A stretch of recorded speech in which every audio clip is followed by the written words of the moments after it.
From the center of the galaxy, this is ForceCenter, a show about Star Wars pop culture and the ultimate adventure, understanding accents on a lowly recorded show. But we love it. I'm Ken Napzok.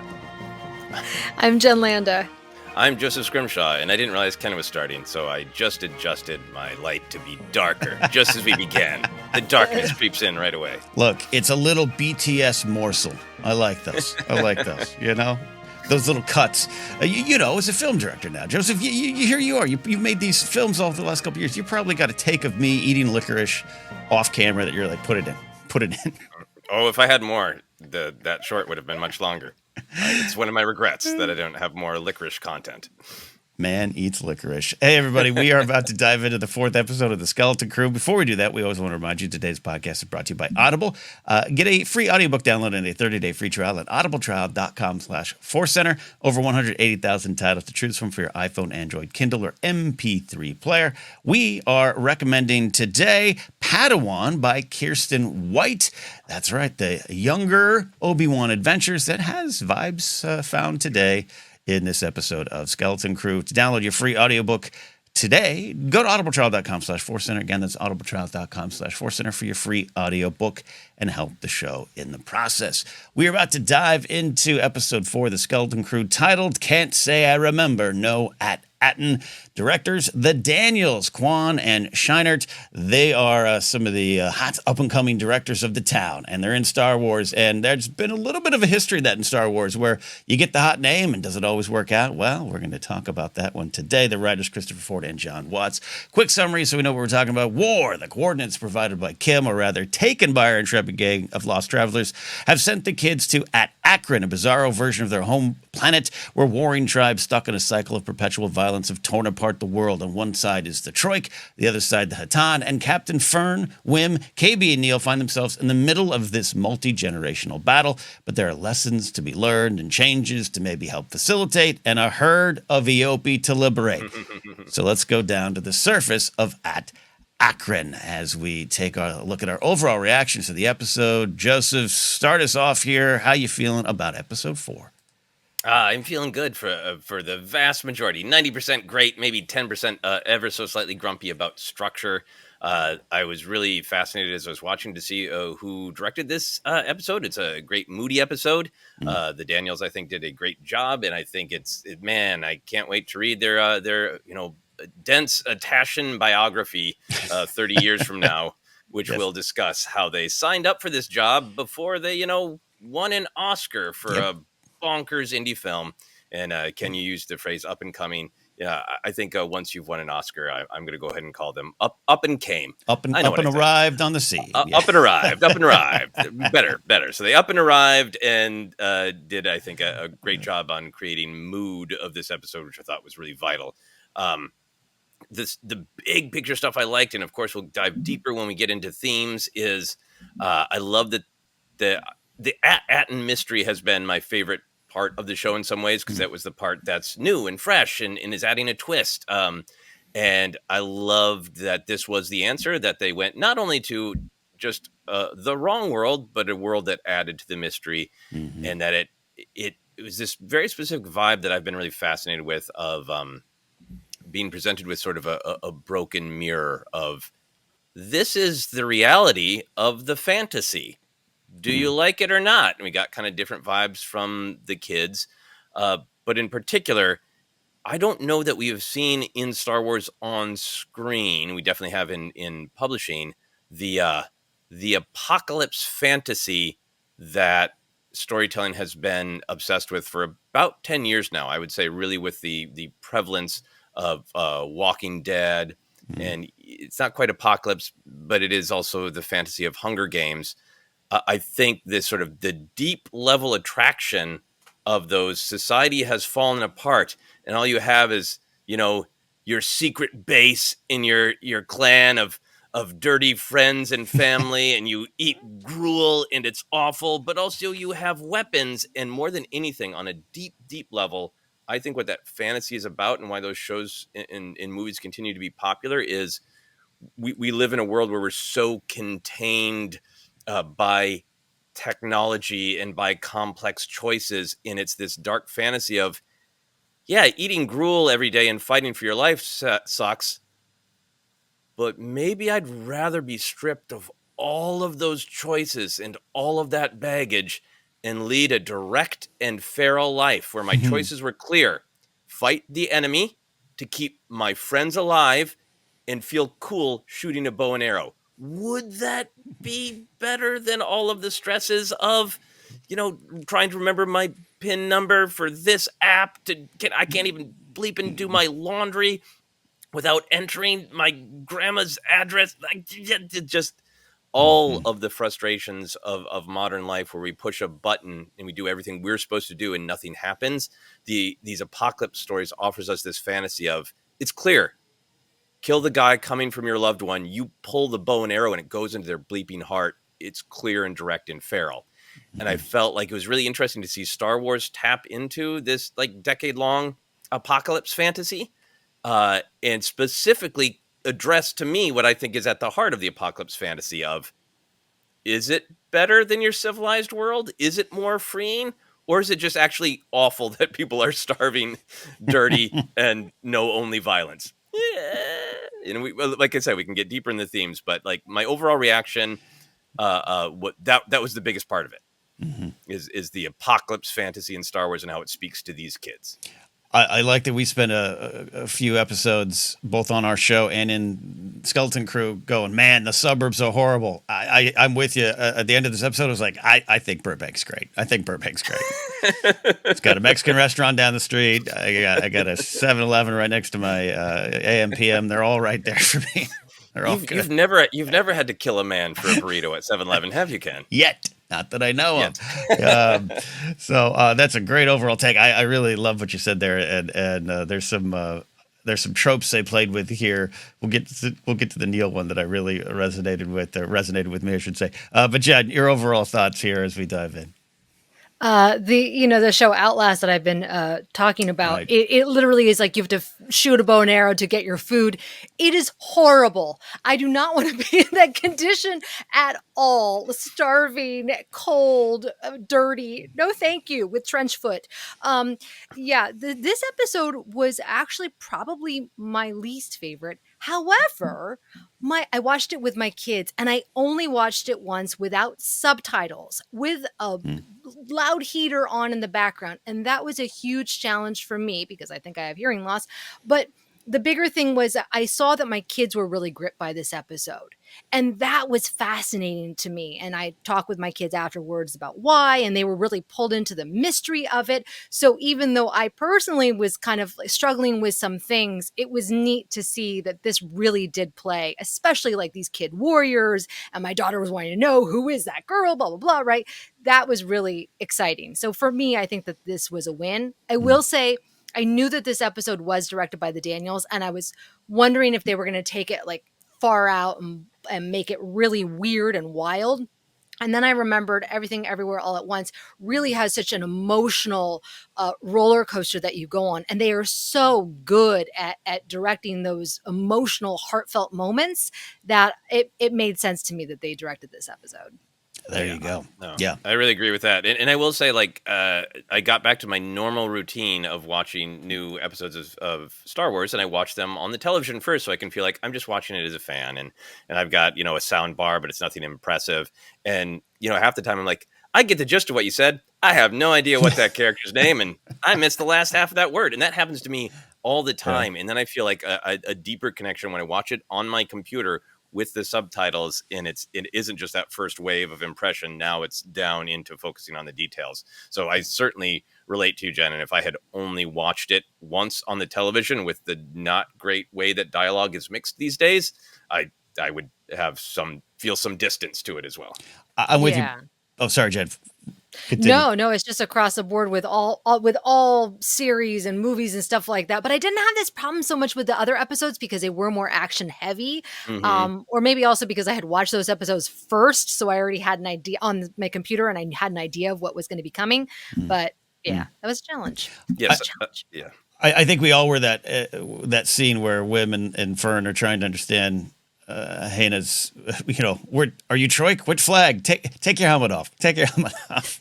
I just, as soon as Troik Yeah, Troik in a child's French accent in a helmet. I was like, I'll look on the subtitles tomorrow. I don't care.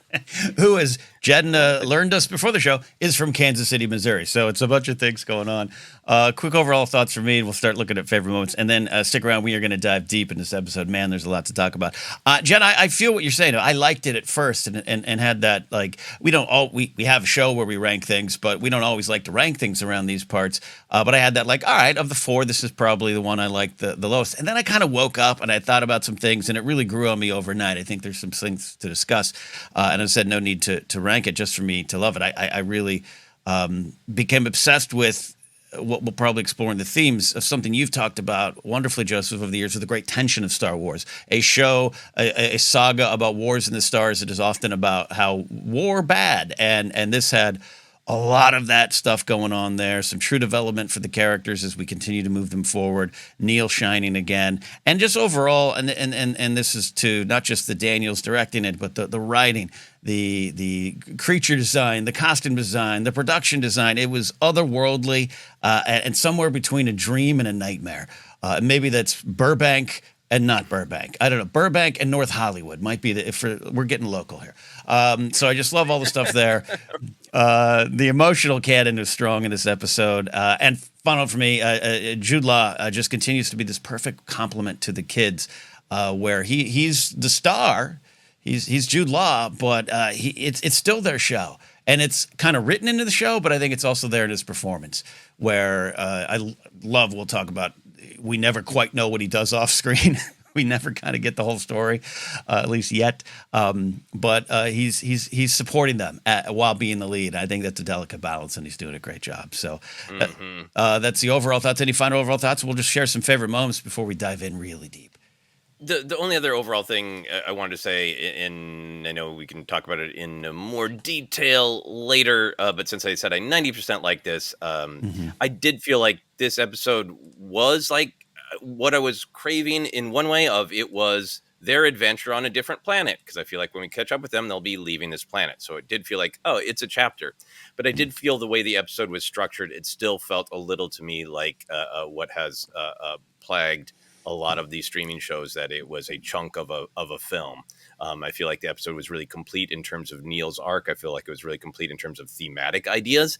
But in terms of structure, it was, here's the conflict that they get it meshed in between these two clans, and then that gets resolved. And then we have this other kind of conflict with 33 sort of tagged on, and for me, a little bit of an abrupt ending. So I don't need to go on and on about it, because we've talked about those structural challenges before, but I wanted to be honest that was what was that kind of 10% that held me back on totally loving this episode. In the rest of our episode, I get to talk about all the fun moments and all the ideas, which I thought were very complete and very interesting. It's just that structural stuff is really, really eating at me and hindering my enjoyment of some of these shows personally. Look, I feel you on it. I think it was less of a problem for me for this episode, but because of one of the things you're saying, the emotional arc is very complete, as you're saying and acknowledging. But I still, yeah, you're right. We don't want to keep discussing every episode, but I still threw my gruel at the screen at like episode 4 of Andor, where they're like, "You're ending on him reading? No, just no." So, and I don't know. I don't know. Jenn, I wanted to kick it to you on your kids there. I know they're not going to be concerned with the structural thing. That'd be silly of me to ask. But like, Mom, I didn't like how that structure was. But how are these endings kind of working? I'm not suggesting that it's just simply generational, because I think, Joseph, your insight on it is valuable, and it's what you and I are feeling. But kids, yes, no, ending. They agree. They were this out of all the episodes. Every episode they've been like, "Oh, the end." Right? They wanted it to kind of have more of a clear ending. But this one, my eldest was angry. She was like, wait. She was like, go to the main screen. She's like, there's got to be another episode. I'm like, this is wrong. I'm like, wait, shoot. I know, right? I was like, is this a part 1 of 2? She was convinced that there was another episode. And I said, no. And she was really mad. And she's like, why don't they have them all released? How other shows are, right? Like, and I think for this particular series, I don't think it would work for every Star Wars series, but this one, it would have benefited to have them all released at once, like a Netflix model. I really, really think so. My daughter was like, I want to watch them all. That's how kids watch things. And if you are trying to cater to a younger audience, especially, release them all. because she would have, I'm not kidding you guys, she would have kept going. She would have kept wanting to watch until 10 o'clock at night, and I have to turn it off. So, but I think you're right. I think it is like just this inherent structural thing that she's feeling of just like when you're watching a movie or another TV show where it's like, the end, and this makes sense to end at this point. This did not have that, this particular episode. Yeah, and I feel free to share how your children might feel, but I think it's a little bit of a human thing to feel like if the ending invites an obvious question, at least your mind has something to do. Like at the end of, I believe, the last episode of like they escaped and they have coordinates to the planet. Where will they go next? Is the human question that you don't have to do thematic analysis. It's the question. What's the question of Neel fainted? Is it, did his heart stop? Is he going to die? I don't think that's implied. Yeah. What happens next is pretty obvious. They wake Neel up and they go to one of those planets, but it's not a lean forward cliffhanger. What happens next? And I wonder if even for your kids who aren't going to be analytical about it, if that bearing the brunt of we can't just watch the next episode would be a little bit easier if there was something fun to wonder about. Look, That's a good point. I think it's a great point. I'm glad I asked because binge versus weekly will be the great debate of our time. And I still am on weekly, but I understand what you're talking about because I live with someone who refuses to watch anything until all episodes are available. She can just sit down and watch them over 3 days. But also glad I asked Jen because Joseph and I are not old men yelling at clouds. At least we have an 8 or 9 year old on board with us for this kind of discussion. Yell at this cloud with us.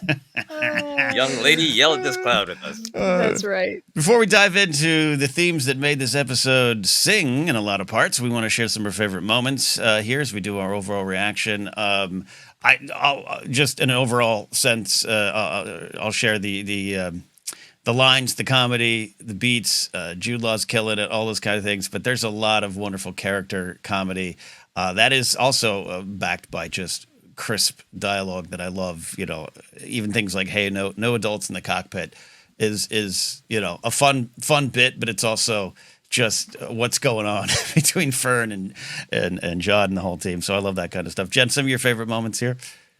That was one of them. No adults in the cockpit. It was just such a great moment. And this did feel so like the kids are running the show in this episode. I really appreciated that. That's probably why my kids like this episode so much. I really love Smee SM33 in this episode. Yeah.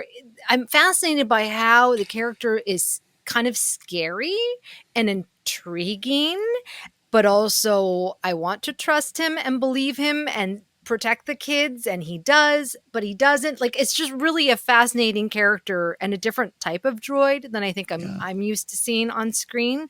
I love when Jude Law said, well, "Just shoot me" or something like that. Yes. You know what? I feel his pain. A very adult expression. Yes. Right. I'm done. I'm done. Fine. The Eopies was at first, the horns kind of threw me off on, I don't know, was it the female or the males that have the horns? But then once I saw the rest of them, I went, Eopies! To which my kids were like, is this a real creature? Is this a real animal that I should know? Like, what are you talking about? I'm like, oh, it's from the breakways. They didn't care. But you can see their footprints at Disneyland. That's right. Oh, can you really? Yeah. There's one of the things that you can search for if you get the little scavenger guide of the footprints in the in the ground. Oh, that's cool. Well, I'll have to pack up, Jen. You got to head there next week then. Yeah. I so agree with you about SM33, and I didn't write down any one specific beat, but I thought this was like the tragedy of SM33 would be like one of my favorite arcs in this. And I talked about it last week. I feel like they're doing a great job where he's doing some of the heavy lifting that droids often do of being comic sidekick, comic relief, but so much more a central character. And I think maybe what's powerful about him is that he is frightening and he is likable and he is struggling to have true agency, which I think ties in well to everything that's going on with the kids and with Jod. I did write down an SM33 moment. So the baby thing was hilarious. on Oh, baby yeah. duty, but baby, come onto the ship. It's like, So good. this is like some borderline, Mike Myers, Austin Powers stuff. It's like, Yes. but it really worked Yeah. with Nick Frost's delivery, I thought. I glad you both brought this up top here. And I wrote down initiating babysitting sequence. Like, did he make that up, or is that part of his programming? Is he on board with digging into John? This Nick Frost has been great. I'm a fan of Nick Frost going back to the Edgar Wright films and everything. Big fan of Hot Fuzz. But I'm also like, one of my favorite performances of his is Fighting with My Family, the 2019 wrestling film. If you guys have not seen that, check it out. And he has that energy. This is this episode was the most Nick Frost I felt from SM33, and I thought it really worked. Where it doesn't lose the Star Wars of it all. You're not like, oh, it's Nick Frost. It's like, he's really bringing what he does so well to Star Wars, and I love that there. Two sequences for me, and we can bat it around here a little bit. I love when the Hattan army arrives and they're hiding, and the sound design really worked for me, of just the marching troops, the Eopies, the surprise there that are still smelly. I love that.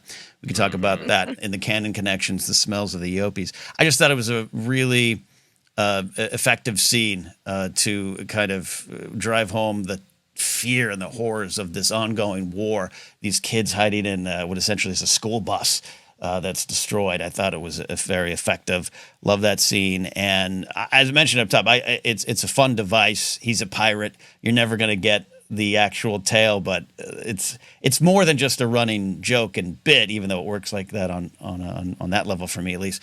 Jod just returning a hero with the Eopie, and don't worry about the story. Don't worry. I stole things from you to help. I took it. We don't know what happened. We don't know how you actually escaped Burgo with Alfred Molina there. We don't know.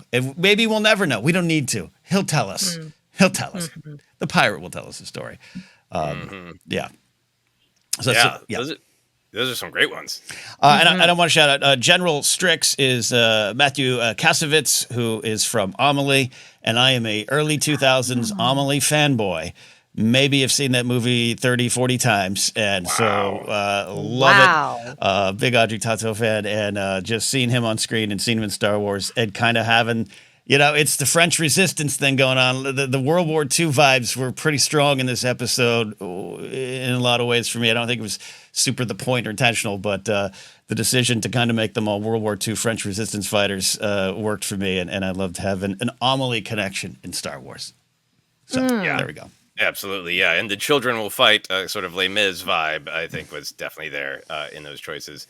I thought the vast majority of the comedy was, again, like it's blatant, it's across the plate, but delivered with enough subtlety and enough honesty from the kids of this is just how kids talk. And I think the performance of Jude Law could easily get into like, kids, I'm trying. But it's played with enough of that adult gravitas, and I think those lines like, just shoot me. Give it enough of that depth so it doesn't float away. But I really liked King No Head. Yes. About that statue was very funny. Yes. He said the baby. I liked, in terms of just visuals, I liked the fog. It's not even remotely subtle, but this is a mystery show with a planet that they can't figure out. So having everything be in fog, having everything be like noises are coming at you before you clearly know what's happening is great. And I think they made the most of that a couple times. I thought the image of the tower in the fog was great in the distance, and then, like the supervisor's tower where no one's allowed. It had I almost thought the episode was going to end there, and they were going to go into a sort of a Lord of the Rings, like, and now we have to go travel through all of the wastelands to get, like, it had that great sort of fantasy vibe. I think the horror of the kids, marching into war, being broken by Jod emerging from the fog was a great visual. That was like such a great heartwarming visual.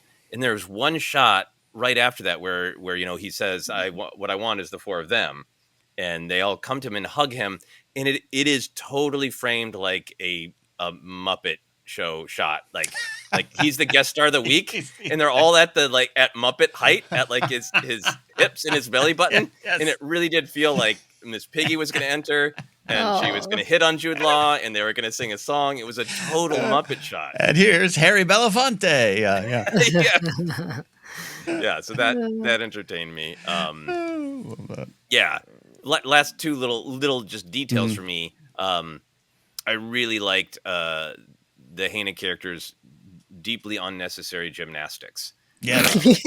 Yes. I mean, like, I almost rewound the first view of, like, is there a reason she slid? Maybe to go undetected, but mostly just, I think, and then the flip when she was leaving was like, it was great, and I think it plays into the fantasy of Kh'ymm that we can talk about.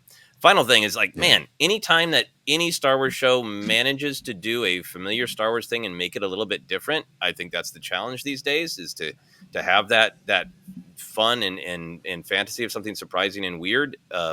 I love how ragged those blaster bolts were coming out of that device, right? That not only that they're this weird sort of circle of, like, it's a 6-shooter that's shooting all 6 at once, but that the actual energy of the beam had deteriorated, so it was all floaty and weird. I thought that was fantastic to see something so familiar but still be new.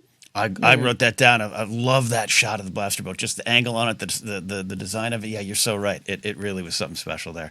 One final moment for me, and Jen, you can take it home in this segment after that. I'd mentioned it up top.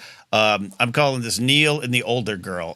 Look, I just owning my perspective as a boring straight boy from the suburbs of the 80s. There is kind of this trope, and it's kind of a real life thing, of the 12-year-old and the like 15-year-old, where it's not a relationship, it's not sexual nature, but it's just kind of this awakening where Neel gets the kiss on the cheek, and you're just like, my world's been changed.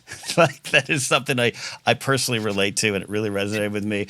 And that it's Neel, the overall wearing, hair parted, I'm just, I'm good at slap ball, like that, all that stuff really played for me. And the final moments were really tugged on the heartstrings there. Lived in experience. I want to talk about that for a moment. I want Jen's take.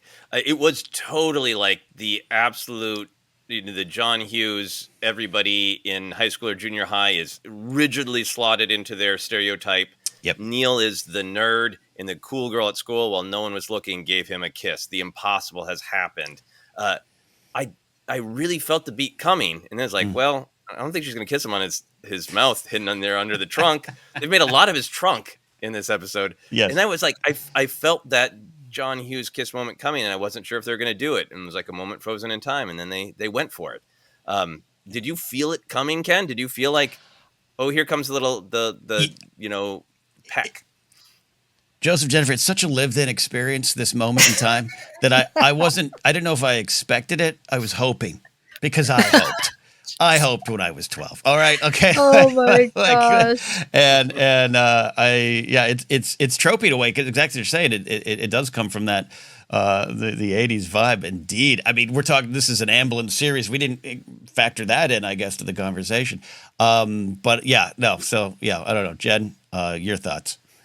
Oh man, I'm going to rain on your parade. I didn't feel like it was earned. Yeah. To me, this was the one beat. Man, in my life or with Neel? Are you talking about me in 1989?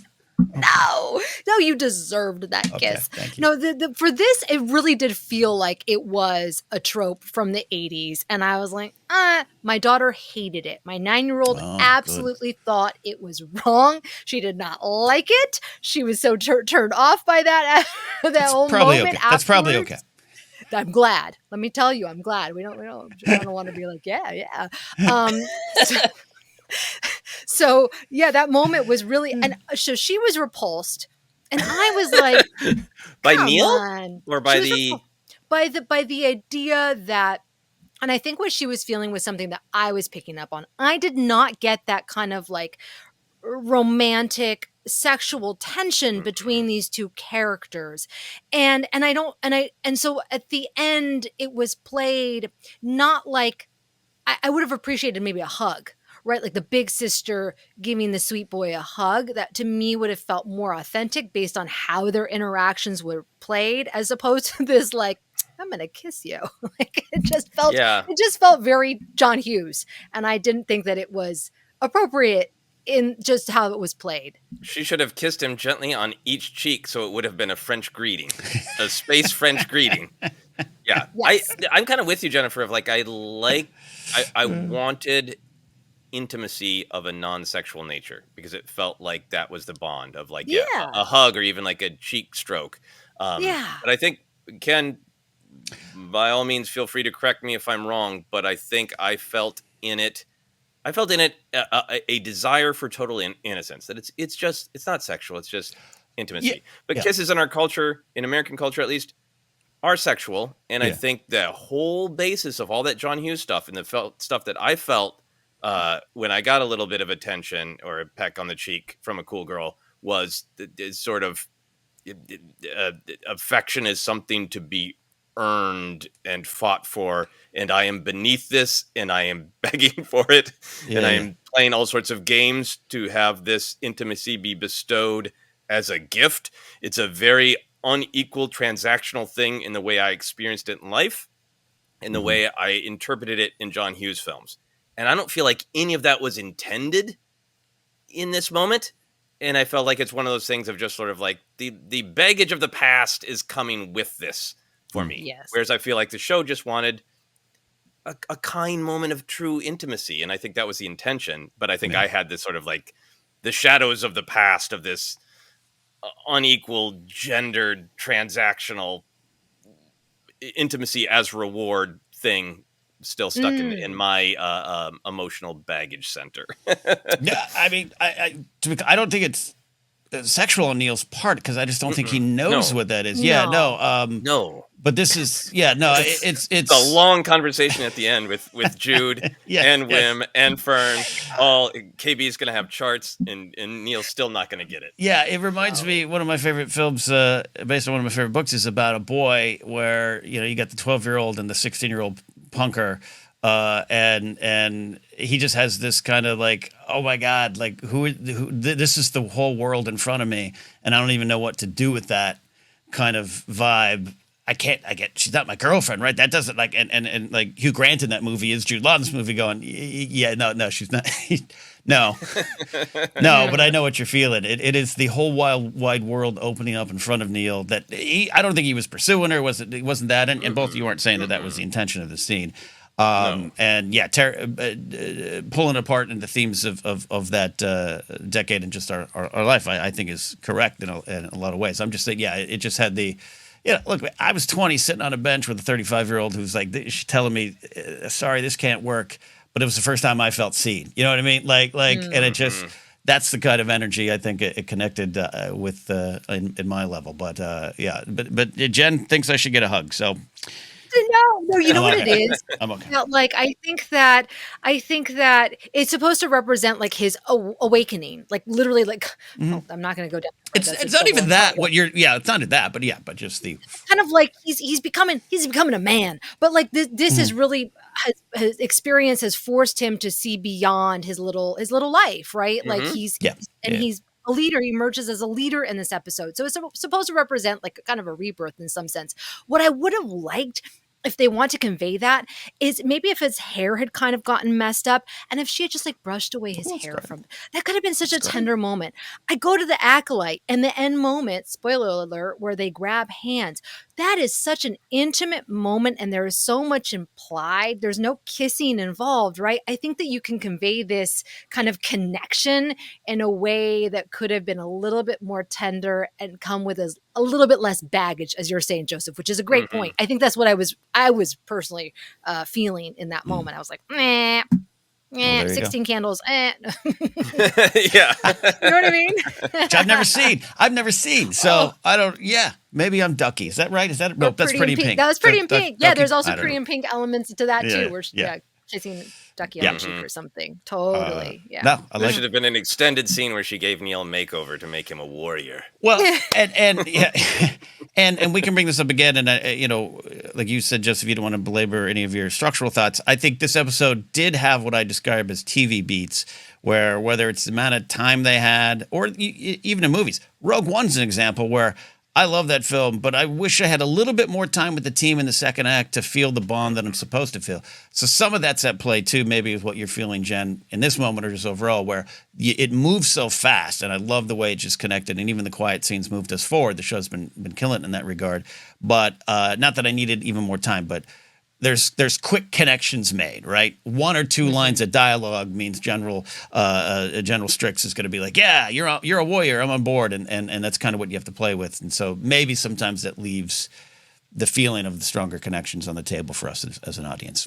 I don't know. Yeah. Yeah, good point. And I feel for me at the end of the day that I think there's what we receive as an audience, and there's what I think the artists are trying to convey. And to me, I feel like the artists were just trying to convey, a friendly intimacy, a connection, a step into a larger world. And to be clear, it's a lot of baggage from the '80s that I'm bringing to that. Yeah, I'm just looking at a little, slapball king who finally gets his moment in the sun. That's all. Slapball. It's just that, I'm good at it. I love that. All right, those are some of our favorite moments. More than will probably come up, but Joseph, we are going to take a dive into themes. There's a lot going on. Hey, we're just discussing one little kiss on the trunk in this detail. There's a lot more to dig into. What's going on with the themes? Yeah, we did a good 10 minutes on trunk pack. So buckle up, everybody. I think a lot of the big picture ideas do echo with great Star Wars choices of the past of when to take action and what is the process of growing up. If Star Wars is a coming of age story, particularly the three big trilogies of who will Luke become, who will Anakin become, who will Rey become. This has a lot of great perspectives on those stories, and I think a lot of the individual ideas were clear. They're not like buried subtext. It's blatant stuff. But what I really liked about the overall themes of this episode is I think they all tied into what the show is driving toward. Of it isn't just a fun, well, kids need to grow up and they need to become adults, and this is their first time you drive your car, and this is the first time you go on a date. It's really continuing to me with dealing with like that truth that I think sometimes culture hides from children, that becoming an adult there isn't one moment where a flip switches and you know the answers and you do everything correctly. Becoming an adult is realizing that everything is murky, and actually a lot of the answers that were provided for you are now your problem, your choice, and the answers aren't clear. And all those rules that you were given to make the world make sense, they're kind of guidelines, but it's really hard to apply them to different situations. And I thought this episode with the literal fog and the emotional fog was really about this idea that being an adult means the thrill and the terror of taking charge, of being in command and being the one who has to make the choices, the power of fighting, the strength of fighting, and the terror of it. And more than anything, a lot of things coming out with all these ideas of leadership of like, isn't it great to be the one who decides how we're going to do this? At the exact same time, it's also, isn't it awful that I'm the one who has to decide how we're all going to do this?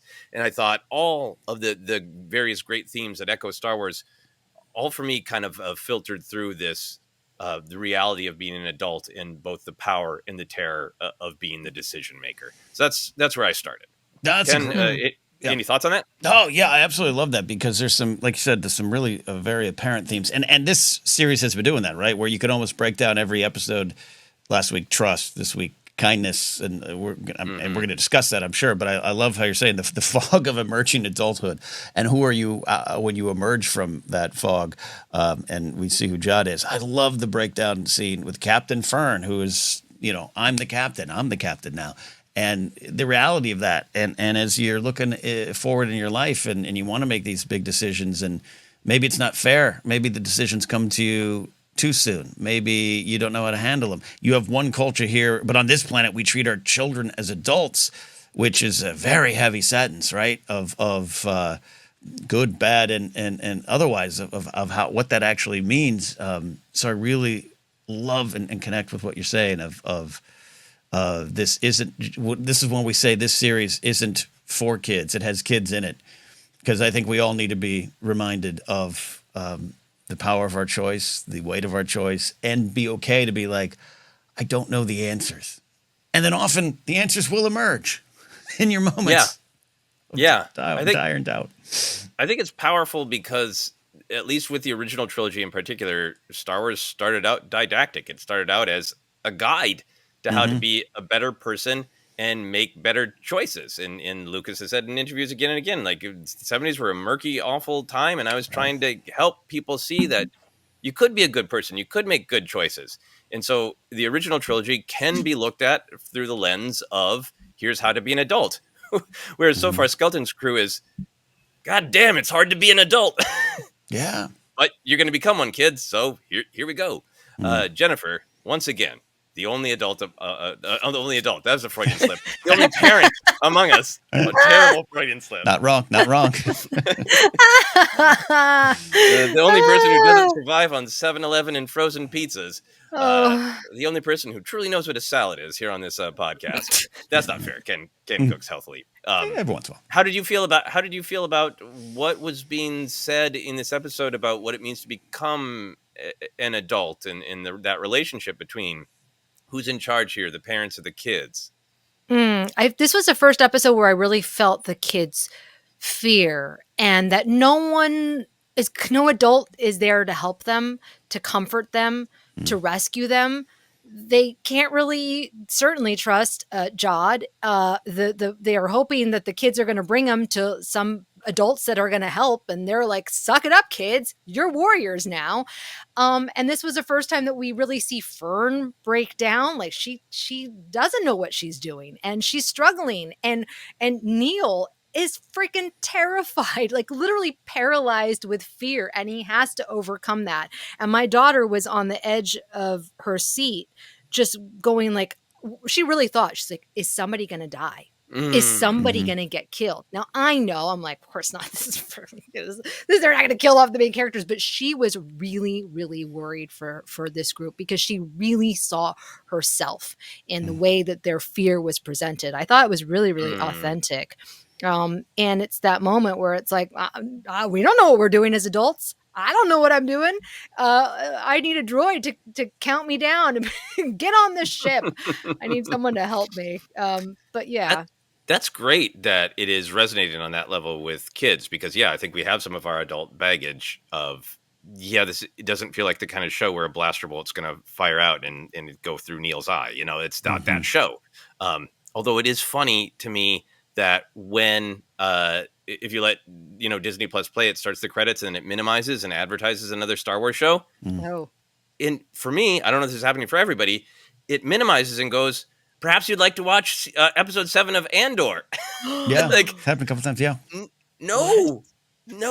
Anyway, I think that was great, because I think a lot of this episode, we can get to all the kindness and all the pacifism stuff, but I think a lot of this was about what do parents owe children, what do adults owe children, in a lot of interesting games.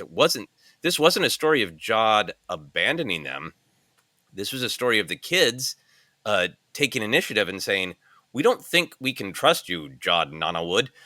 So you are staying on the ship. In fact, you're going to be, it's not just a joke, it's a part of the theme. You're going to be infantilized. You're a baby to be watched by a real authority. So they start with the sort of confident, we're in charge. No adults on the cockpit. All funny jokes, but they go to that theme of, okay, Fern is clearly hard. She's clearly tough. She clearly has a mom who has more power on At Achrann. We've learned that she's been clever about how to get some of her own power of, like, I've manipulated nanny droids and I drive fast in places I'm not supposed to. And like, and she has been strong and tough and smart. And she starts that way of saying, I don't want or need the guidance of an adult. And it only makes it more powerful when Jod emerges from the fog and is like, you didn't think I had this in you, but I'm doing what an adult should do for children.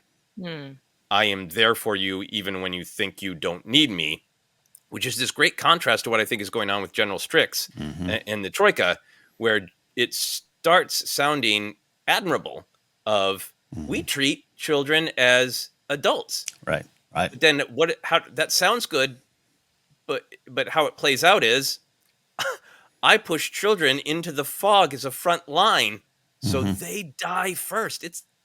I mean, that's my interpretation of it. Maybe that's not the intention, but I thought there was this big contrast between, this almost the fantasy of what younger people might want is to be, you have free reign, eat candy for dinner.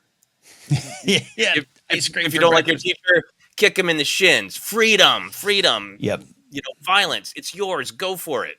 And General Strix is offering that with all the terror of it. And Jod comes through and is like, no, I respect you. You're capable. You're strong, and I'll teach you. But it is still my responsibility to be there for you. And it's just training wheels now. I'm not pushing you out into the world entirely on your own the way General Strix is. So I thought that was a really interesting sub-theme of what do adults owe children. Jennifer, how did you feel about that? How did your kids feel about that? Yeah, I read that the same way, that they pushed the kids out first. I was like, this is horrible. And they did. I don't think that they really picked up on that, but I certainly did. Like, they're sacrificing them. Yeah, no.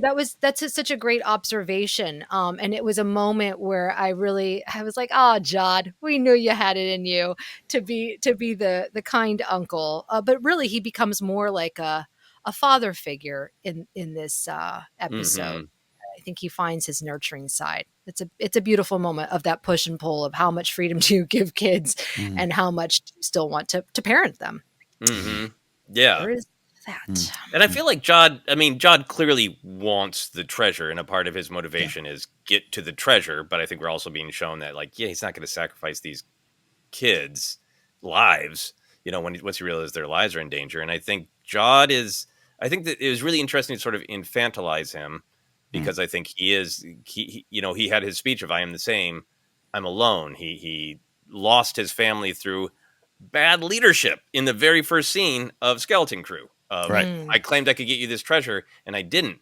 And we continue to have this Jod seeing himself in little ways. That line of, actually, it reminds me of My Home Planet. Just a pirate who won't tell people his actual real name, saying something honest about, I came from a crappy place, feels like an adult who is starting to see himself through these kids of how did I become the sack of bleep I am? And I think that vulnerability, I love that because then it isn't just he's a pirate with the heart of gold. He really wants the treasure, but when it comes down to it, he'll rescue the kids. I think there's some effort to build a bond into him being introspective and thinking about his own life that bonds him to the kids. Yeah, you said it earlier, and I think we said it in episode 1, 2, Jen, of this show being a mirror. When we were talking about Wim seeing his reflection when they go into the Onyx Cinder, and it's like that's all of us with this show, kids, adults, all of us. Playing it, the general Strick versus we're all looking to make sure we get all the syllables and letters in these names we've written down fast. I think it's Strix. Strix. Strix. Yeah, there it is. Strix. Yeah, Strix versus Jod. Yeah, leave him on the ship. There's so many. There's war themes. There's generational conflict. Kindness is a cycle breaker that we're going to get to. I very intentionally wore my Ukrainian trident hat today. Got thoughts on when to fight, how to fight, and how you can break it.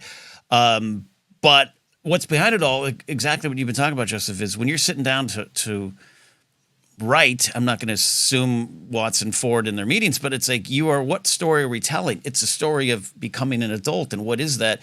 All right, how do we tell that? War. Well, through war and through these things, through Strix, sending them out. I think you're so right, both of you. Like sending the kids out is a great example of candy for breakfast, ice cream for dinner, and the destructive nature of that, and how you do have to recognize kids as humans. Jen, that dance I'm sure you play with every day as they continue to be more human in front of you. But still, when do you let go? When do you push them onward?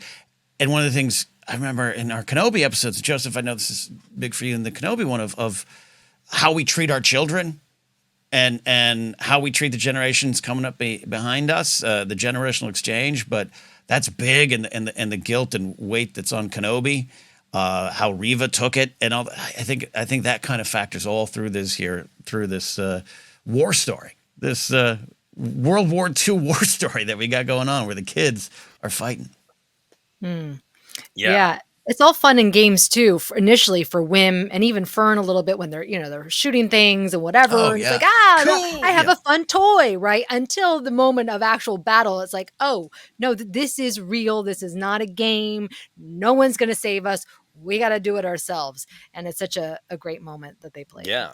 And I think that was a great Kh'ymm moment at the end of not just giving Fern a pep talk, but sort of revealing that, like, Kh'ymm is giving himself permission to stay in his sort of fantasy land because he has made Fern the adult in the room. Right. And be like, I can afford to play. I can afford to eat ice cream for dinner because Fern's here to pump my stomach or whatever, whatever the metaphor is. And him admitting to her, like, you're awesome. You're amazing. I wouldn't have got us this far. I'm not a leader. You are. I have given you the adult badge, which gives me the permission to continue to be Star Wars kid, almost literally, with playing with the lightsaber stick. It was absolutely great. Yeah. Yeah. One other thing I want to talk about before we dive into all the Neel stuff, which is so great, is there's the what do adults owe children? How much power should children have? But this idea of the stress of the leader, the decider, and sort of the leader as metaphor for being an adult. If we are all the leader of our lives and we have to make choices, even sometimes we don't want to. I thought there was a great contrast between Fern and Helena. Oh, I wrote her name down. Hannah. Hannah. I got to put an L in there for no reason. Bad adult decision I made. Hannah, that Fern finally breaks down and feels the horror of being the decision maker. And it's not just for me, it's for everybody. And what happens, I led us into a war. That's where my decisions led, and I almost got us all killed. And I don't want this responsibility. Whereas Hannah, clearly she already felt this way, but is really activated by Neel of like, I can't wait until I get to be the decider, and I'm going to make better decisions when my father dies. So I thought it was great to see between the two of them, the power and the terror of being the decision maker, and the truth of that, of it's like when you have the power and you get to decide and you're confident about your decision and you're like, go forward, and everything goes great. And you're like, yes, power is great. And then you have those moments where like, I'm in charge. There are nothing but good choices. Everyone's going to be mad at me, and I don't know the right decision. It's horrific. And the truth is, it's both, and it's always going to be both. And it's a fog that anyone in a leadership role has to navigate. And extending the metaphor even more, we are the leaders of our own lives as adults every day, and we have that. I made a great decision. I finished my taxes on time. And then you have like, I quit this job I should not have quit. And now my family can't afford. And you have both moments, right? Where you feel the power of being the leader and you feel the terror of I made a bad mistake. I'm connecting with what you're talking about. This is almost too real world and not off topic, but not as deep as I want it to be. But like Fern having that moment of, in our early lives where you're like, man, I wish I could become shift supervisor. Because if I did, this is what I would do. And then you become it and you're like, oh, there's an entire separate area of responsibility I didn't want or was aware was part of the promotion and the raise. Oh, crap. I felt a little bit of that with Fern. But I love talking about Hannah and like the why of leadership, like why do you want to be a leader? Why do you want to make those decisions? And this might be explored a little more deeply here in our conversations, but like just Neel kind of having that innocent of like, all right, so they stole your Eopies and you're going to burn their granaries. So how does that end? How are you going to do that? How's that going to go? And just her having this like, we will dominate, like her eyes are reading through power and dominance and destruction, and I can't wait to make those decisions. And then her kind of having this different view. I'm sure she might be changed going forward. It's not easy to break the cycles. We'll talk about that, all that stuff. But like, I really thought it was no tears, none of what's going on with Captain Fern on the surface. But I think internally that same kind of questioning of like, yeah, why do I want this? I'm just going to it's mine. What am I going to do with it? Yeah. And coming to that epiphany of, she was longing to be an adult and saying like, when my father dies, I'll take control and I will crush them all. And at the end of being like, hey, actually, maybe the most brave thing I could do is make a different decision, and almost acknowledge that my father will never make a different decision. But when I'm the supervisor. When I'm shift supervisor, Yeah. I will make a decision that this shift supervisor can't even imagine. In the power of making an entirely different choice, I thought was really great, especially being so close to Fern's breakdown. Yeah, right there. Played against each other in a lot of ways, story-wise. The other stuff that I want to talk about is all Neel based, and I think there's so many different ways to look at it. So let's just dive into the whole Neel arc. Jennifer, what did you get out of Neel's arc, of Neel's push and pull to pacifism and his needing to reckon with why violence happens and when it does and all that? I think that and I'd have to go back and watch the episodes a few times because I just really feel like I missed so much of the nuance because I couldn't hear. But I do think that he found strength in his kindness and in his softness, right? And I think that there is this feeling, and like we see it certainly with Fern, where she has to be stoic and she has to be tough in order to be seen as strong. That's what she believes. And then she has that wonderful moment of vulnerability. And it's like, no, that's strength, to be able to admit to yourself that you don't know what you're doing. And we really see Neel come into his own in this episode. And I think it's a win for kids, especially who are just like not fighters and not wanting, they want to lead with kindness and grace. And that's a win for those types of kids. Yeah. You know what you're making me think of like, I think part of what Neel goes through is he has sort of just been handed this reality that is pacifistic and nonviolent, and he's happy with the status quo of At Achrann. But it's almost like he takes ownership of it by like processing the way he's lived and saying it out loud is a different viewpoint to Hannah, and seeing how much privilege he has by being in a horrible mirror apocalypse version of his own life. That it's like those beliefs that are sometimes just handed to us by parents or adults, that moment where they become our own, where like he picks up his views and he turns them around and analyzes and goes, no, I believe this. It's not just what I was handed. It's what I believe in the way I want the world to be. And it's what makes me different from my other friends on this journey. And so there is a sort of a big step forward for Neel in that he is owning his own ideas. Yeah. And he says it all. I'm sorry. No, please continue. No, he says it all throughout in every episode. He's like, we're in so much trouble. I want to go home. Like, he really does like that orderly life. And some might see that as cowardly, right? Not embracing the adventure, but in the end, it's actually, this is a good thing. Yeah. And the big point that perspective isn't just from one perspective, it's weakness. From another, it takes strength, to throw the blade down, which, then we start to get into all of the connections to the Skywalker saga. Ken, I know you have lots of Neel thoughts. How did you piece this together? What sort of thematic umbrella did it all sort of fit under for you? Yeah, kindness is definitely the leader in the clubhouse here, of just the kindness is a strength. And I mean, there's a direct use of weak and strong. I think Hannah says those weapons are weak. I'll show you a strong one. It's our biggest weapon yet, and that's going to be all at play here. And it is one of my favorite scenes when we're talking about this theme is Slapball King himself, Neel, telling the story of the one war he was in was his little brother defeating him. And our hero of this story, arguably you could say it's Neel, right? Our hero of this story is the bravest and the boldest is telling the story of how like a 6-year-old pinned him down, and how it's easy to look at that and kind of laugh, even like I am, or just say, you little weakling, and he's the strongest because of kind of what you're talking about a little bit earlier there, Joseph, of making a decision that breaks a cycle, or the decision that's different.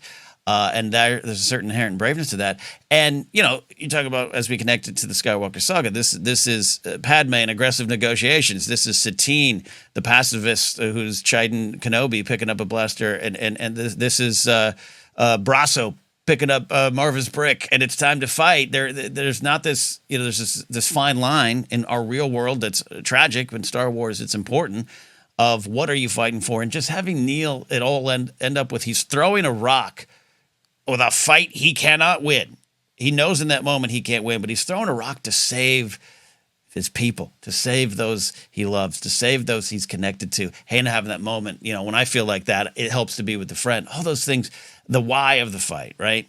And look, I wish we all had a Jod to run in and hit the off button. But I love that it builds to that. And I love that in a story that is about them wars in these stars, that's analyzing how can we stop it? How can we truly win? And a lot of it is on the shoulders of the overall wary Neel in this episode.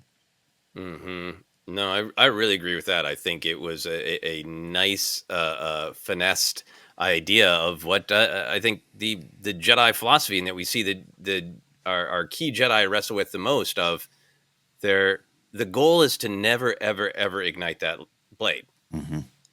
But that isn't always the answer. That's why the blade exists. So when do we throw it down, and when do we use it as a shield and block, hopefully more violence from happening? And I think the show in general, this particular episode in general, was very pacifistic. Jod Nanawood found what we assume, if we believe his story, a nonviolent resolution. Eopies didn't die. Grannies weren't burned. Yeah. Everything was returned. Even with the rock and the off switch, Jod didn't, try to rip SM-33's head off. It wasn't violent. It was de-escalation, So there was an overall, this is better, if at all possible, to throw the blade down. But what I really loved about Neel's story is, yes, kindness is a form of strength, and Hannah learns that. But also, there are things to fight for, and you have to be willing to fight. I loved that Neel's attachment to At Achrann and At Achrann's culture was presented as a risk of meaning do nothing, be utterly, frankly, controlled and pacified by the system you live in. You don't think about it. Your parent has a job in that tower, and when you do all the things you're supposed to at school, you get a job at that tower, and he says, we never have to fight for anything. And at the beginning, it's like, great, yes, you don't live in an apocalypse, and you don't have to fight for gruel and hides for food and clothing. That's great.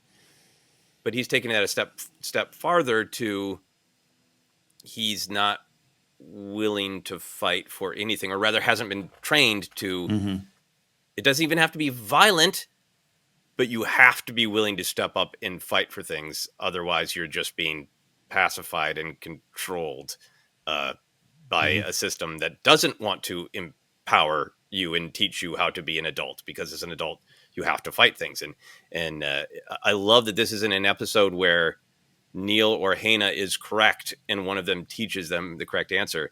It's a total exchange of, hey, you don't always have to fight, says Neel, or there are other ways to fight. And then Hannah says, you don't always have to be violent, but you do damn well have to fight sometimes.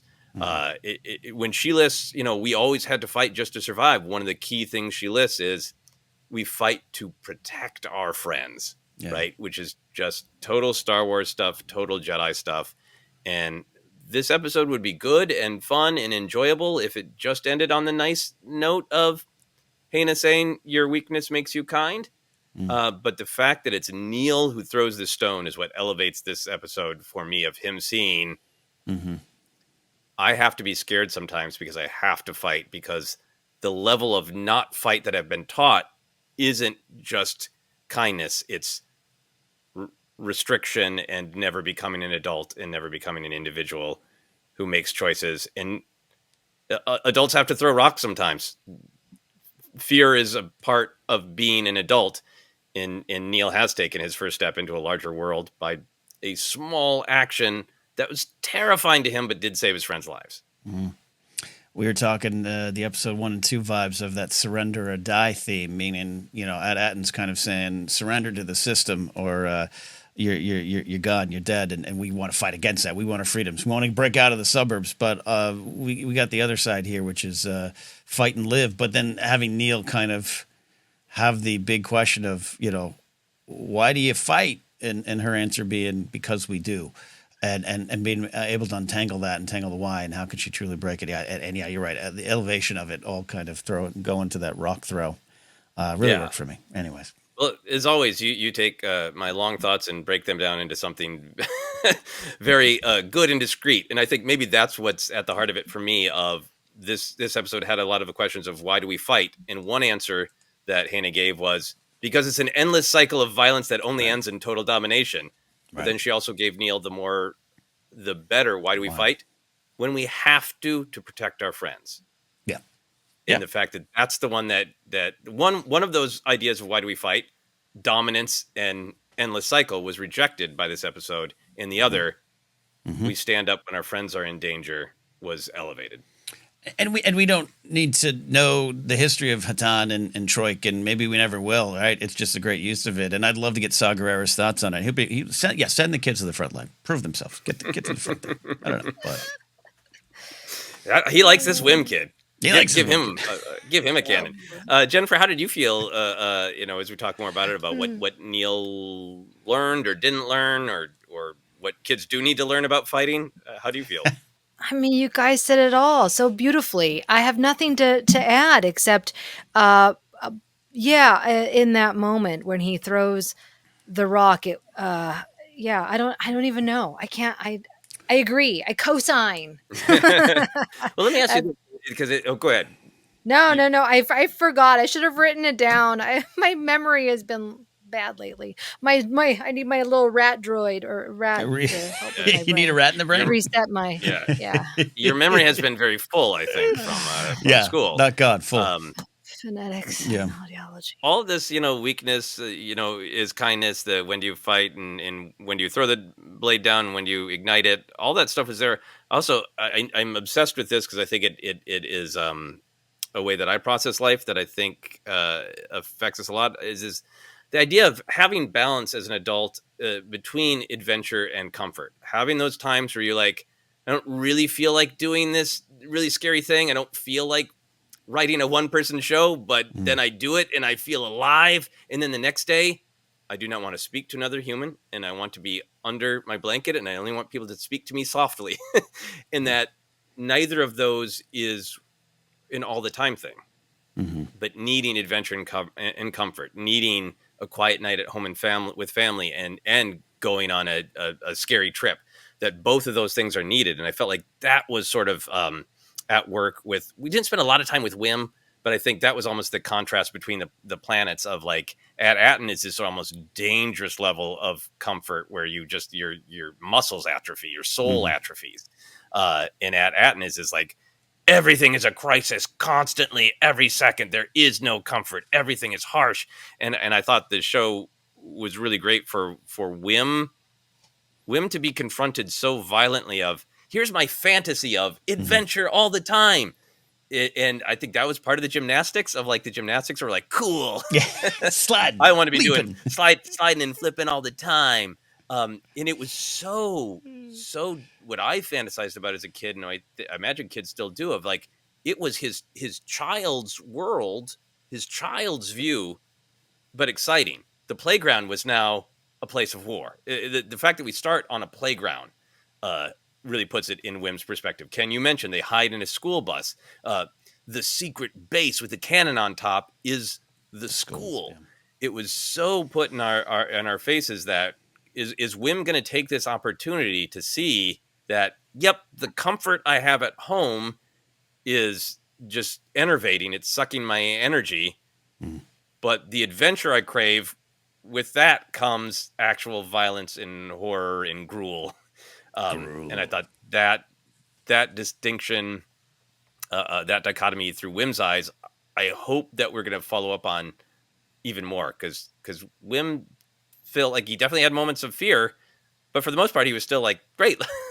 I'm not picking up anything that this episode is laying down is a little bit what I felt like with Whim. Ken, did you feel like Whim was seeing what the audience was seeing? That your fantasy is actually quite terrifying. Dude. He's getting there. You take him on this apocalyptic playground, and there is a moment where he's pretending to have a lightsaber, and the closed caption actually says lightsaber whirring sound or something. And you take that and compare it to episode 1 where he and Neel have the fake fight, and it's funny and it's endearing and charming, and we've all been there. Who hasn't taken cardboard tubes and pretended to play the lightsaber? And you take it there, and then you put it against Star Wars, and I don't know if this jumps out to you, Jen or Joseph, just like you put it against the original trilogy, if you want to boil it down, is 3 movies that mystifies and makes a weapon legendary, and it ends with our hero throwing it down, right? That is the journey. You need this. Yeah, I got to throw it away. That's how I win. And you got Kh'ymms pretending to have a lightsaber, and then the whole world opens up in front of him, and what do you actually do with it? And I like the moment with the Fern breakdown of him going like, I wouldn't have done, I wouldn't have gotten this far. This is hitting me. This is hitting me. The lightsaber. But anyways, I just like the episode 1 moment to this moment. That's really great. Jennifer, what do you feel like is going on with Kh'ymm? Do you feel like he was any of his sort of fantasy of being an action hero and a Jedi was punctured at all this episode?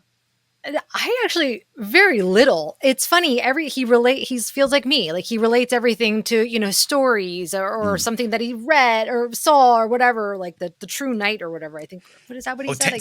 Tales of the Knights, I think is what he said. I wrote that down. Yeah, I want that. Yeah. Right. And like taking that moment to being lightsaber kid, like he just can't help himself. And that is the beauty. That is a kid energy that even, I got some fun toys. Don't play with that. That's not safe. Right. Mm-hmm. So I don't think that he's really fully aware. He's aware of his limitations, which is why he tells Fern, and my daughter was like, it's your fault that you guys are stuck there. She still doesn't let it go. Press the buttons. Yeah. It was nice of Fern to not bring that up, I know, right? I But just one thing about the skidding and the jumping, my daughter was like, how did she learn how to do that thing? Because when she was skidding, and I just laughing, I'm like, of course, like kids think that that's cool, like to do the backflip and wow, like she's awesome. I'm like, why did they throw that in? But yeah, that's all I got on that one. To get you to sign her up for gymnastics, tumbling, and parkour classes. That's what's happening.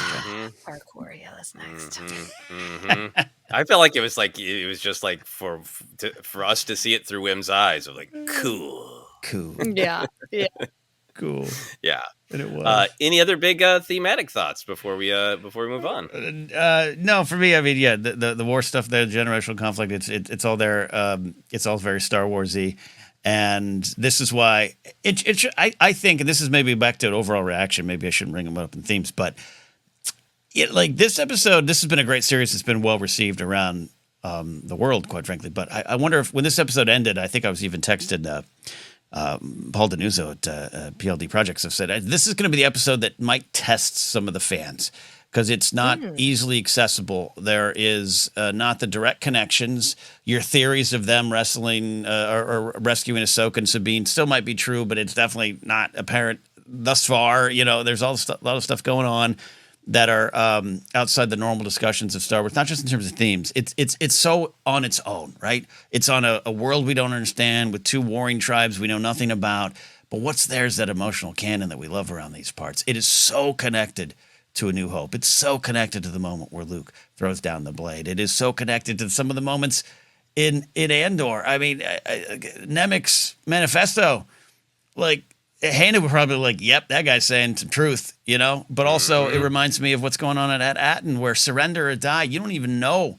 And we don't even know who this king is, King No-Head and the supervisor. They might all be the same thing. Like we haven't learned all that. But all that's coming. There's some wonderful mysteries. But the themes, the emotional canon, this episode is just swimming in it.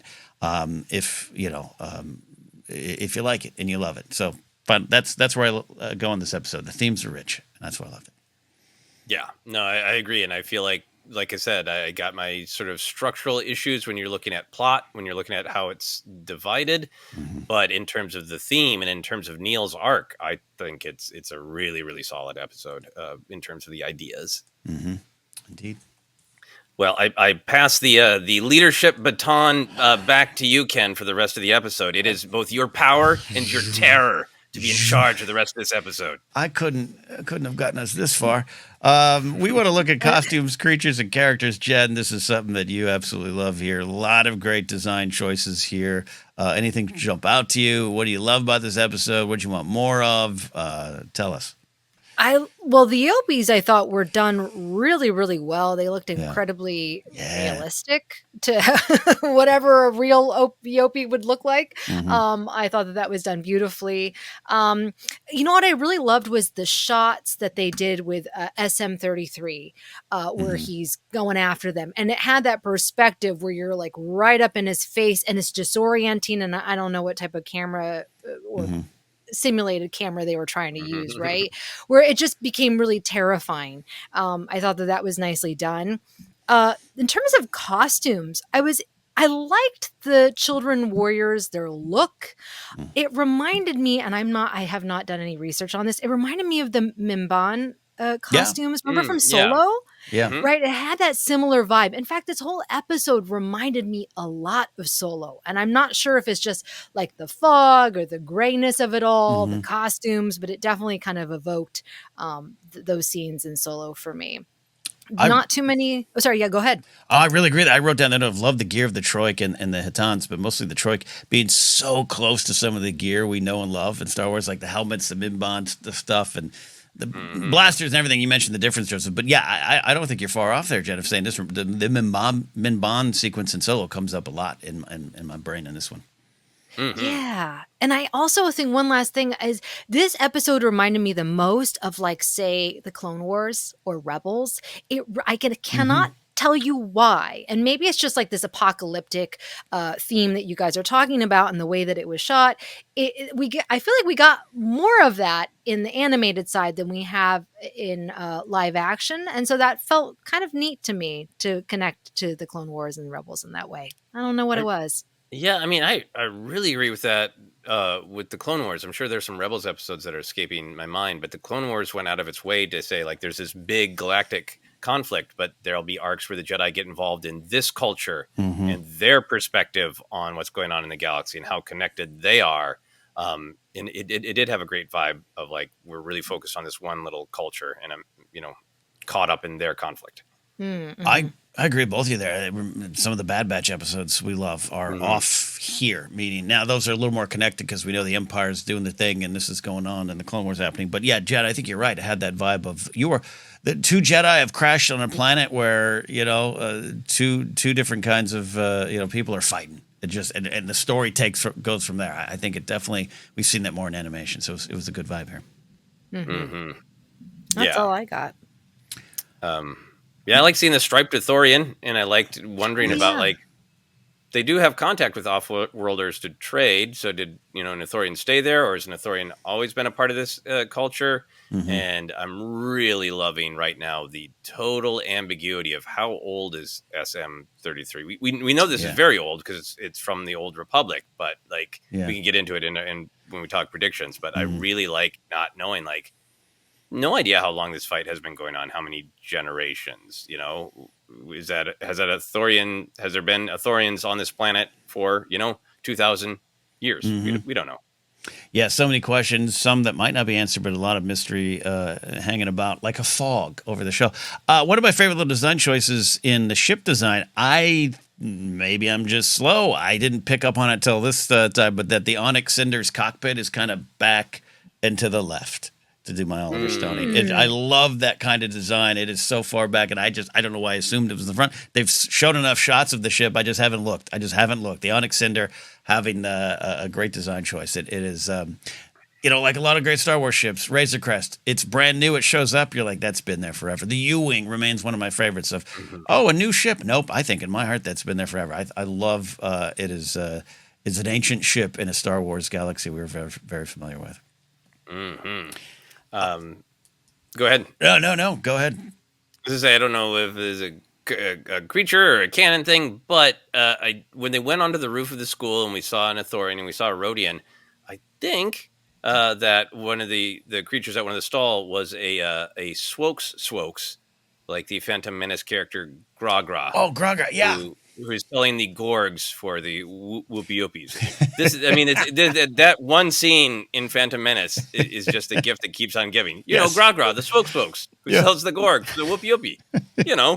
Am I still speaking English? I don't know. You are. I loved a lot of it. Yeah, and there's some fun questions about it. how Ithorians get there and everything, but I just love the use of it. It's new and familiar, like I said. Yeah, in terms of canon connections, things in the larger Star Wars story, it's interesting to me because we are, and I know there was a question of, I loved Kh'ymm kind of being like, are we, is this time travel? Is this 100 years ago? Did we fall asleep?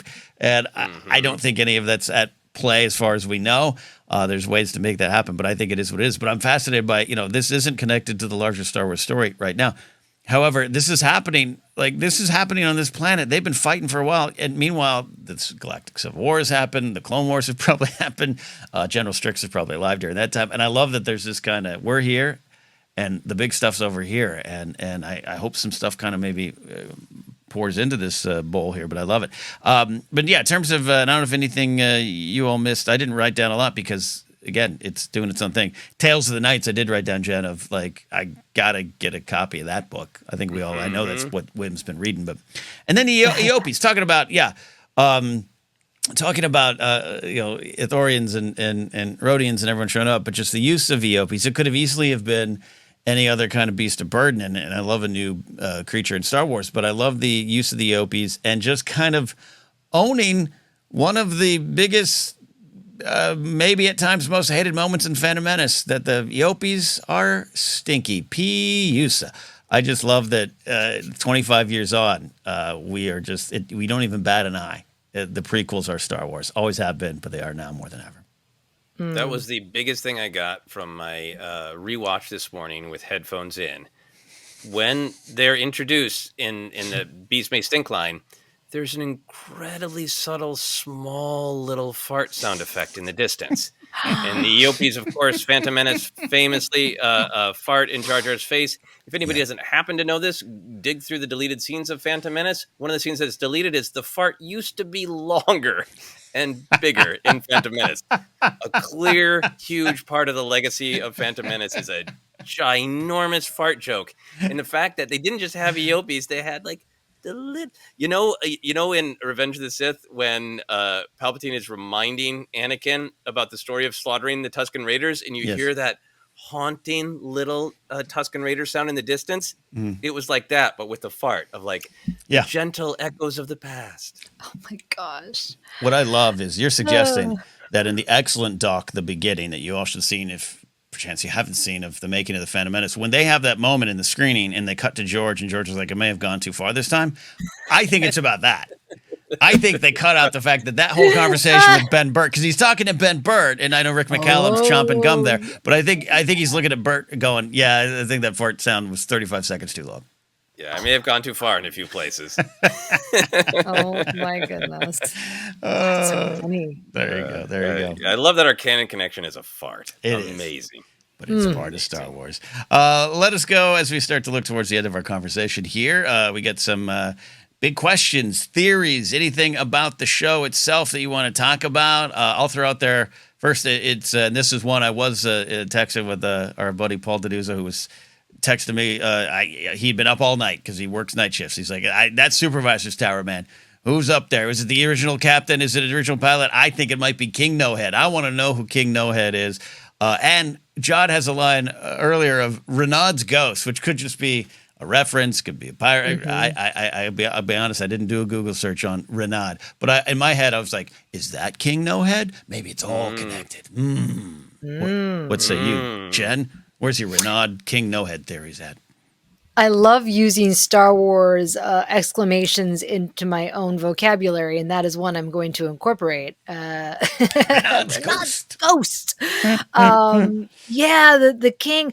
There were so many mysteries presented that I'm like, oh, do I need to go on Wikipedia? Am I missing something? Was there something in a comic from 1985? Like, you know what I mean? It's so I'll leave it to you guys to lead the way. But okay, yeah, Joel Joseph, here's no. Do you have any?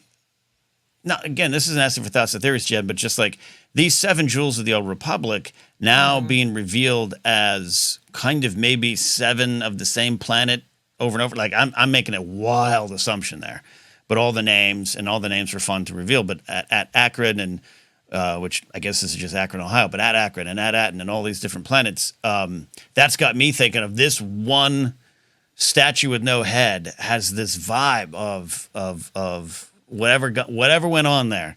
All kind of flows up to one, and I'm just more curious. But do you have any, the Old Republic, 7 Jewels, the planets? Any ideas on? Do you think maybe they are the same, just 7 different ways? Same planet. Yeah. Oh, well, there was a moment when they first landed on the planet where I felt very Stranger Things, like the upside down world. And that's kind of what I was expecting it to be revealed. And that's what my daughter was like, it's the same planet. But then obviously it's not. I don't know. I really don't know. And I look to the past in old comics, novels. Is there something in there that could fill me in? Because I feel this is like totally new. If it is totally new, yeah. Isn't that great that it isn't about like, oh, here is a detail you missed, but it's new to all of us, at least for now. I mean, maybe maybe the answer will be connected to something else, and maybe Renaud is another obscure pirate from a Lando Calrissian novel that I don't know. But in terms of the big question, this isn't. As much as I loved it, this isn't which Jedi will show up to answer Grogu's call, because there's a limited number of answers, right? This is, we're dealing with a culture and a mystery that we've never seen before, and we all get. There's no explainer video to be had because nobody knows the answer yet. Yeah, there's freedom in that, right? Yeah, I think it's really necessary, and I'm not beating up the other things where it's fun because, like, we know. Yeah. The second he appears, I know who Cobb Vanth is and blah, blah, blah. And I could do an explainer video if I wanted. That stuff is fun and interesting and valuable. I just think for balance, we need some of this where we're all in on the mystery together. We don't know the answer, and there's no canon. There's no like, this is really interesting to discover how Kh'ymm became a Sith and blew up At Achrann because we know that's what happens. There's none of that. It's just a mystery we get to speculate on together. Yeah. And we always ask about the why behind the theories. And if I am putting forth a theory of, these are 7 planets that are kind of one and the same in a way. And you're right, Jen, the upside down vibes. I had a little, it had Back to the Future 2 vibes, like, we're at the same spot, but it ain't the same. So it could be different timelines. I really don't think that's the answer. You could use the world between worlds. There's a way to do it. But that doesn't feed a good why for me. The why of At Achrann remains because it is the most clamped down, perfect society. Surrender or die. Don't even question the supervisor in the tower. You don't need to question the supervisor in the tower. And then we see this planet considered destroyed by Kh'ymm, as she said, and she doesn't necessarily have all the answers. But it's people fighting, warring, and King No Head means that they didn't like whoever that statue was of. I don't think it was just accidentally shot off. Has a very, timeless real world history of statues being pulled down or statues decapitated when leaders are deposed. So I just wondering if like each planet was like moving closer towards the perfect society and At Achrann was achieved and the rest could go. I don't know. And that just kind of flows into some big theme ideas for me, maybe. Yeah. I think the big thematic idea that's interesting is at Achrann, right? That's where we were? Yeah, at Achrann, yeah. At Achrann, now I feel guilty, like I'm just making fun of Ohio. But hey, they did it. They did the planet where Devo is from, At Achrann, Ohio. At Achrann isn't just similar; it's an identical copy. Yeah, which to me feels like thematically what is being said is the opening episodes did seem to deal with sort of the dark side of the suburbs of like, yes, they're comfortable and safe, but the danger of them is everything is the same. And you are locked into certain structures, and you are deeply, deeply encouraged not to question anything. So why would someone potentially make 7 of those? Because it isn't just the same planet, geographically. It's structured exactly the same. Yeah. It feels like a social science experiment of like, hey, if an idea of a culture in our real world, the suburbs, a criticism of the suburbs, not necessarily the truth, but a criticism. If we could make a suburb, or if we could make a civilization where people are truly machines, they are robots in the system, and the system's so comfy, cozy, they don't question it, and they just work toward the great purpose, whatever it is, and it's not enough to have one of them. We want 7 of them. That thematically is very interesting to me. And like that At Achrann is the only part of the experiment that has survived. Whoever started this, whoever wants people to sort of be imprisoned by complacency and build toward a great purpose for them, it's the only part of the experiment that's still running. I don't think it's just going to be they rip off Hitchhiker's Guide to the Galaxy, but it has very Hitchhiker's Guide to the Galaxy vibes to me of the main plot of Hitchhiker's Guide to the Galaxy. Sorry for the spoilers for a 40-plus-year-old book, but that the Earth was built as a computer to answer the not the question of why we're here, but to come up with the question of what is the point of existence.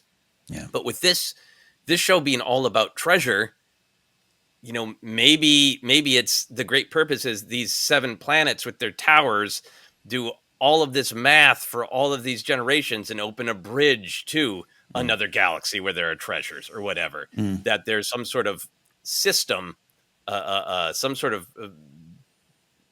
program experiment that if these kids learn we're rats in a cage designed to get somebody else treasure, and that's always been our purpose. That's our parents' purpose. In these other planets, just the experiment broke down. Yeah. And ours has somehow continued. And that's the point of us, to be somebody else's rat, to get them treasure. There's thematic interesting. Screw you, I'm going to make my own decisions and be an adult in there. Yep. I think we were wondering about if there's going to be another modern song done in Huttese that pops up in the show or the credits. I think the final episode is the Verve's Bittersweet Symphony singing "You're a slave to the money, then you die." I think that's what this is all about. It ends. I continue to also be interested in how old is 33 and his pirate crew. Yeah. Like this another Hitchhiker's Guide to the Galaxy thing is that the experiment on Earth gets messed up because people crash and disrupt the program. Yeah. Is King No-Head 33's original captain? Did 33 crash on At Achrann? Right. I don't know how that works with the timeline of all the things and all there, but I definitely want a satisfying answer to who is the supervisor, who is King No-Head, what are they doing, and how does it relate to the kids and Jod and their journey? Indeed. And that's what makes me feel like the answer isn't going to be, it was another plan of Palpatine's, or it was Darth Bane. Like, which again, I'm not criticizing those answers. It feels like this show is creating its own mystery, and maybe it'll be connected to other galaxies or, that exploration. But I feel like it's got to be its own answer that speaks to these characters and their conflicts. Yeah. I'm happy to report that Hattan was holding Plagueis' staff at one point in this episode. It was absolutely connected. No? Jen, am I wrong? Am I wrong, Jen? No, but you know what I just was thinking about is we've been saying that At Achrann is like Burbank, but now that I'm looking at all these planets, I really actually feel it's like Irvine. Have you guys ever been to Irvine? Oh, yeah. Oh, yeah. Right? Been to that outlet center? Yeah. Everything, because I went to UCI, everything is the same. It kind of has like this roundness of the streets, and all the houses look the same, and everything is like considered to be one of the safest cities in the US. It's so orderly, it's very clean, and yet there's something terrifying about it. Because being a human and being an adult is messy and organic, and comfort and safety and having plenty and not having to fight for things, those are all great. But how do you get them without giving into a level of conformity and obedience that stops you from being messy and organic? Because I think that's the truth of humans. I think we stumbled onto something big there, and I absolutely agree. Burbank's pretty safe too, Jed. Just don't question how. Hollywood's pretty messy and organic, and I like it that way. Yes. It's like when I'm in New York and I'm walking from a morning coffee and I turn maybe not the wrong street, but I'm like, I don't know if I should be in this alley, but I'm going to be. Oh, yeah. Let's do it. Quickly here, we talked about it up top. I know we don't want to belabor it, but we want to be honest about anything there. Questions, concerns, Joseph Moore and the structure, anything at play here? No, I think it really is like I enjoyed this episode, and I don't want to belabor it, but it did feel like thematically tight, structurally not great, and the whole show, this whole episode was so powerful with Neel, and I felt like it ended on one of Skeleton Crew's more obvious jokes of like he fainted. It was a cute joke, but like I mean. I would have preferred for the episode to be extended, for him to wake up and them to decide where they're going to go next, and I think they're going to go to one of the Ats And I think that'd be great. So my personal take, that structure thing is getting under my skin more. Yeah, because it's beyond Star Wars. It's it's Marvel. It's everything. Yeah, and it might be a sign of the times, but that doesn't mean we can't question the times, right? And your point of I love your note of a question. That's the difference maybe between the previous episodes, particularly episode 3 of just we have a question that's going to carry us over week to week, but we don't know. As in Acolyte, there was that one ending that seemed a little rough that I didn't like, but then the writer, who's probably since been buried in a Burbank grave because she immediately saw social media after she said, "Yeah, we kind of got told to." Like it's just the reality of the time. And I agree with it there. Don't want to belabor it. As I said earlier too, there was a lot in this episode and a lot of like I said, TV beats, and that's just kind of part of it. But it's not like a bad rom-com where it's like, "Hi, what's your name? Jane. Oh, I love you." Like it wasn't that. But it emerges from that kind of storytelling where you have only a certain amount of time or a certain amount of dialogue and scenes and lines to get some of the stuff out there. So I say that the criticism being I could have taken an hour of Neel and Hattan talking or learning more. Not even we don't need the history. It's not about the lore, but just exploring the world because it was so well done. Jen, any big thoughts, concerns, anything there, or thoughts on anything we have said here? The only concern I have, which I told you guys off air, and I want to be gentle in this criticism, is the dialect, the accent of Hattan. And I would be curious to know if the breakdown was that specifically said French, like if they really, or if they cast after the what is his name, Captain Strix, yeah.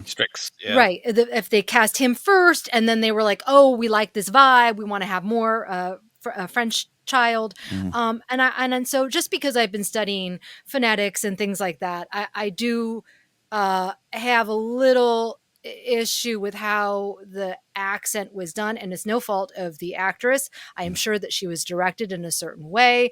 Maybe she had a vocal coach. Maybe her parents are French, for all we know. I have no idea. I would have liked it dialed back just a little bit. There is a hardness with English words that even if you are French or speak another language, that you're going to try and hit those sounds. And I felt like it was really this is not going to make any sense. It was very rounded and like, I can't describe it, but I'm going to leave it at that. But I did have a difficult time understanding her, and I'm very good at being able to understand people with all different types of accents. So it made sense to me that the actress is American. Putting on a French accent is very well done. I actually thought she was French. I just would have liked it dialed back just a smidge. Yeah, I feel it. Yeah. No, I mean, I think that's been, especially in Star Wars, when I didn't pick up even on the Renaud's ghost thing. It's like, okay, I got that you were shocked. No idea what you said there, Jod. I'll find out tomorrow with the subtitles. Right. And particularly, I would love more dialogue clarity to be more important to the industry in general. The younger generations, as I understand it, are just mostly watching with subtitles always because they're tired of having to turn the volume super up for the dialogue. And then as soon as there's an explosion, put it way down and just watching with subtitles always. I wish it wasn't that way, but I think this is another example to me of like, I loved her being French, and I thought the actor did a phenomenal job with all of the emotions, with all the actors acting. But another check in the column for gotta watch it with subtitles. Yeah, right. I agree. All right. Any predictions for the future episodes? Where we're going? We had a lot of theories, but basically, Joseph, next week, Neel wakes up. What do we do? Maybe it begins with Neel doesn't wake up. Ever. And Jen has to turn to her kids and go, "I was wrong. Someone died." Yeah, I think. Prediction-wise, I think I'm hoping for a KB episode because we got even more good drips. I love KB just being a sharpshooter and KB not being as phased by all of this, just being pretty analytical about everything. So I hope we get some quality KB time. I hope next episode they just pick another planet to go to and we see how that one's experiment failed. I think either that or they take 33 somewhere to some contact like Kh'ymm to dive deep into his brain. I like that. So what you're saying is Babu Frick shows up. Thank you. Got it. Good prediction. They're going to Navarro. That's exactly right. They're going to my Navarro. gosh. There you go. There's the connection. Oh, man. Love it. Jenn, any thoughts for next week? Nah, I would like more KB. KB is a KB. favorite in our household. So yeah, more KB. More fun adventures. Yeah. Yeah. Yeah, no notes besides the No note I notes had. indeed. Look, at the end of last week, I thought, so no apologies needed. I thought at the end of last week that we were going toward that at, and that this is it. Like let's move ahead and jump right there. Now I'm off that completely, and that it might be a tour of the Ats as you suggested there. But I love going to find someone, and it's not so much as like Mando season 1 serial adventure of the week and all that kind of stuff, but it is building towards something, and I'm confused by it. I'm wonderfully confused by what is going on these planets. And now I won't go into, but even some like those leftover trailer shots that I don't like to spend too much time on. I'm like, well, that actually went from making 100% sense to me to I have no idea what it means, and I'm excited by that. So my prediction is chaos next week. I have no idea. Love it. Let's get some chaos. Get some chaos. Final question: if you could have one toy based on these episodes, what would it be? Jenn, dream it up. Oh, farting Eopie? I don't know. That's the answer. Is that it? That's the answer. All right. Quite frankly, I'm disappointed. 25 years of this Eopie existing in Phantom Menace, we haven't got that. I've got I got a puffer pig that squeals when I squeeze it in my house. Why can't I have farting Eopie? Approved by George. This is the only toy I approve. Yeah. I did see that the vintage figure of Jod Nanawood is got a beige shirt, so I need blue shirt Jod Nanawood. Oh. Yes. That's it. He can fart too. He can also fart. That's fine. We all need a farting Jude Law. Eopie's shirts, Jude Law and Jod Nanawood. Nanawood. I love the name. Can't wait to get his other names. I want there to be like 9 names of this character by the end of the series. Yes. Well, that's it. We're out of here. Any final thoughts needed? Jenn, we're good. I'm good. Joseph, you? I'm good. Jenn, you good? Yeah, I'm good. I just want to apologize. You can even maybe cut my previous thing. I don't want anyone to. I mean, especially when dealing with children actors, I don't want to say anything negative. But Sure. I'm being a nerd. Well, actually, it's what you're studying. It's what you're I studying. know. No. You guys, I'm so tired. I'm so freaking tired. Just shoot me. I'm so tired. You know what? Oh my gosh. But we're not going to, because we need you to trade credits for Eopies. All right. That is it. That is it. We're out of here this week. Hey, thanks for listening, everybody. You can find us on social media at ForceCenter Pod, especially Blue Sky. We're having fun over there. Facebook page is ForceCenter Podcast. Instagram, YouTube, here. Subscribe if you want. Don't miss things like our pop-up vertical lives and other videos happening as well. As we continue to grow into the new year, podcast is available on a lot of spots. Just search. You'll find us. Merch available at tpublic.com/user/ForceCenter, or you can go to our Fourth Wall Shop link down below on YouTube. Patreon.com/ForceCenter is where you can support us. Get into our Discord where, man, I went to check the Discord today. The Skeleton Crew spoiler section. I couldn't even keep up with the messages. Robust discussion going on in there and a lot of good stuff. Follow me at Ken Napzok or go to my website, kennapzok.com. We got a big show January 10th. I'm headlining Flappers Yoo-Hoo Room on a Friday night. If you're local, please come because you are going to get the wonderful experience of seeing Joseph Scrimshaw do stand-up comedy on this packed lineup, which includes Winston A. Marshall from the Schmodown and Capes and Cowls and all that good stuff. So that's my pitch. Sir, you. Yes. Well, most importantly, come to Flappers on January 10th. I really like that Yoo-Hoo Room. It's in the Yoo-Hoo Room, right? Yes, it is. Oh, Yeah. man. Yeah. Great energy in that little room. It is. And I might have a martini on stage. We'll see. I don't know. Yeah. I haven't decided yet. I haven't ever tried Flappers Martini, so I have to find out.